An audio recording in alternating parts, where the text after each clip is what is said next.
This is Doctress Neutopia, and we are outside of Monticello, Thomas Jefferson's home. He lived here for many years. He retired here. He had a plantation here that was run by slaves. This is the American dream. This is what is wrong with America, is the way that we live with nature, how we design our houses. And Jefferson's house represents the first McMansion. And what I mean by McMansion is just a house that's for the upper middle class or upper class. It's a fantasy land. It is based on slave labor or some kind of wage slavery that we see is building the McMansions of today. This is a prototype, it's an archetype of the American dream.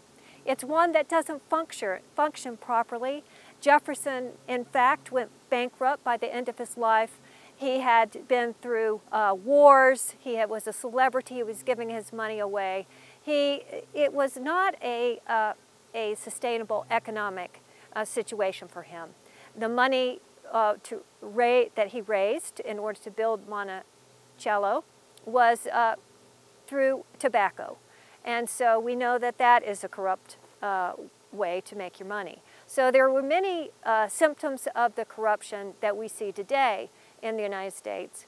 So we have come here to Monticello to try to understand the reason why we have urban sprawl. And this urban sprawl now has affected the whole United States and all of the world because people are entrenched with this pattern of family that has corrupted the landscape, that has caused genocide, and that continues to enslave people to a dream that can't be real for everybody. It can't create freedom and equality for everyone.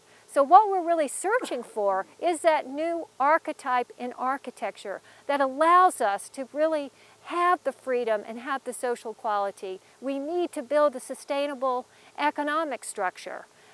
We can't base our economy on something like tobacco or any kind of vice that brings people down.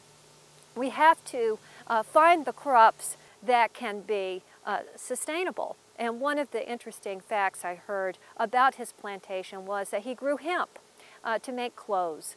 So even Jefferson knew that hemp was good. I want to say that I really hope that we can transcend this image of the American dream and build a global constitution based on the sustainable practices that we need to experiment with. And it's time to do it now. This American dream is car dependent. It hasn't created a sustainable economic system. So it's a neoclassical architecture. We also read at the Visitor Center that he was interested in European landscape. Well, European landscape is not a permaculture program. It's one that scrapes the land and then plants decorative forms of plant life. We need something to feed us and to shelter us that's really going to work for the 21st century and work for everybody to give them social freedom.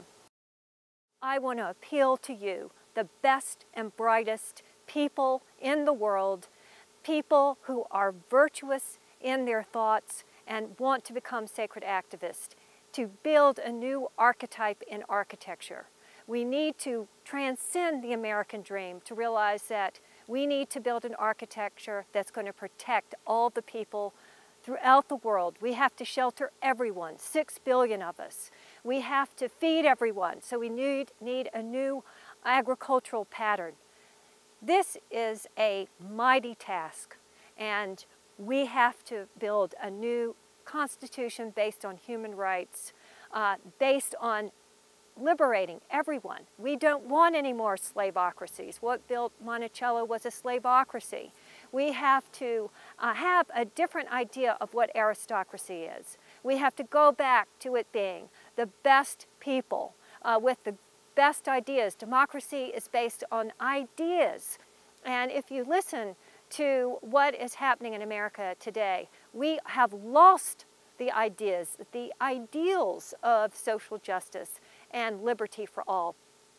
And to do that, I think we can by focusing our energy on building an eco-city, an ecological city, an ecology that uses high technology. Not for the individual ego, for the collective family.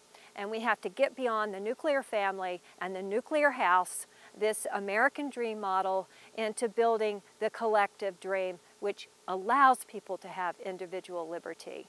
That isn't based on slaveocracy, that isn't based on building an agricultural system based on our vices like tobacco or alcohol. And we have to look at what sustainability really is.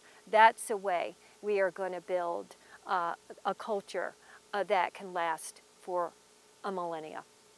So that's my message here at Monticello.